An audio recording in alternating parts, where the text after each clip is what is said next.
જામનગર બન્યું યોગમય. સ્વયં અને સમાજ માટે યોગની થીમ પર જિલ્લામાં હજારો લોકોએ યોગ કરી આંતરરાષ્ટ્રીય યોગ દિવસની ઉત્સાહભેર ઉજવણી કરી. જામનગરના અજીતસિંહજી ક્રિકેટ પેવેલિયન ખાતે કૃષિ મંત્રી, જિલ્લા કલેક્ટર, જિલ્લા વિકાસ અધિકારી, પોલીસ અધિક્ષક સહિત બહોળી સંખ્યામાં નગરજનોએ યોગાભ્યાસ કરી યોગ દિવસની ઉજવણી કરી. 21મી જૂનને આંતરરાષ્ટ્રીય યોગ દિવસ જાહેર કરવામાં આવ્યો છે અને 2015થી આ દિવસ વિશ્વના દેશોમાં આંતરરાષ્ટ્રીય યોગ દિવસ તરીકે ઉજવાય છે, જે અંતર્ગત 10મા આંતરરાષ્ટ્રીય યોગ દિવસની સ્વયં અને સમાજ માટે યોગની થીમ પર જિલ્લાના વિવિધ સ્થળોએ હજારોની સંખ્યામાં જામનગરવાસીઓ આંતરરાષ્ટ્રીય યોગ દિવસની ઉજવણીમાં ઉત્સાહભેર જોડાયા હતા અને યોગ પ્રાણાયામ કર્યા હતા. આ પ્રસંગે કૃષિ મંત્રી રાઘવજીભાઈ પટેલ ખાસ ઉપસ્થિત રહ્યા હતા. જામનગર જિલ્લા ખાતે વહીવટી તંત્ર દ્વારા તાલુકા કક્ષા, નગરપાલિકા કક્ષા તેમજ જિલ્લા કક્ષા અને મહાનગરપાલિકા કક્ષાની ઉજવણી કરવામાં આવી હતી, જેમાં જિલ્લા કક્ષાનો કાર્યક્રમ અજીતસિંહજી ક્રિકેટ પેવેલિયન તથા મહાનગરપાલિકા કક્ષાનો કાર્યક્રમ રણમલ તળાવ ગેટ નંબર 1 ખાતે યોજાયો હતો. 10મા આંતરરાષ્ટ્રીય યોગ દિવસ અન્વયે મુખ્યમંત્રી ભૂપેન્દ્રભાઈ પટેલના પ્રેરક સંબોધનનું પણ સમગ્ર જિલ્લામાં જીવંત પ્રસારણ કરવામાં આવ્યું હતું. જિલ્લા કક્ષાના કાર્યક્રમ ખાતે મુખ્ય અતિથિ તરીકે કેબિનેટ મંત્રી રાઘવજીભાઈ પટેલ તથા કલેક્ટર B.K. પંડ્યા, જિલ્લા વિકાસ અધિકારી વિકલ્પ ભારદ્વાજ, પોલીસ અધિક્ષક પ્રેમસુખ ડેલુ, અધિક કલેક્ટર B.N. ખેર, અગ્રણી રમેશભાઈ મુંગરા સહિતના અધિકારી પદાધિકારીઓ ઉપસ્થિત રહ્યા હતા અને યોગાભ્યાસ કર્યો હતો.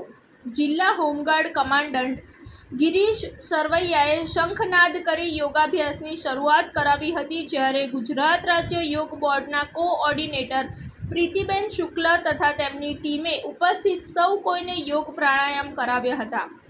આજે સમગ્ર વિશ્વમાં 10મો આંતરરાષ્ટ્રીય યોગ દિવસ મનાઈ રહ્યો છે.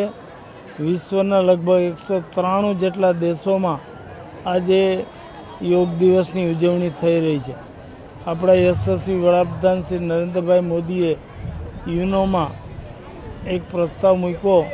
એના અનુસંધાને યુનોએ 21 જૂનના દિવસને આંતરરાષ્ટ્રીય યોગ દિવસ તરીકે સ્વીકાર્યો અને આ રીતે આપણા આખા વિશ્વમાં યોગને વૈશ્વિક માન્યતા મળી અને એમાં મુખ્ય પ્રધાન આપણા યશસ્વી વડાપ્રધાન નરેન્દ્રભાઈ મોદીનું છે. તમે બધા જાણો છો, યોગથી મન સ્વસ્થ રહે છે અને તન પણ સ્વસ્થ રહે છે.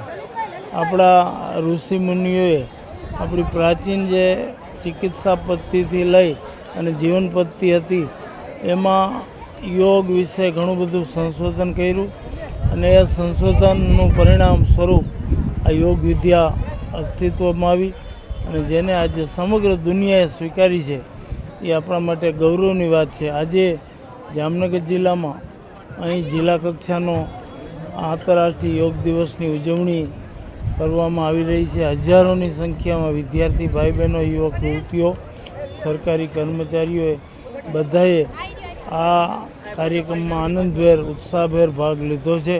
મને પણ ખૂબ આનંદ થયો.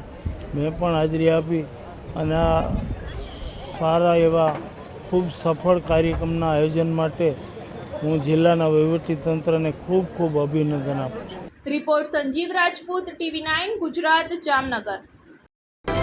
જોતા રહો TV9 ગુજરાત, નિર્ભય, નિષ્પક્ષ, નિરંતર.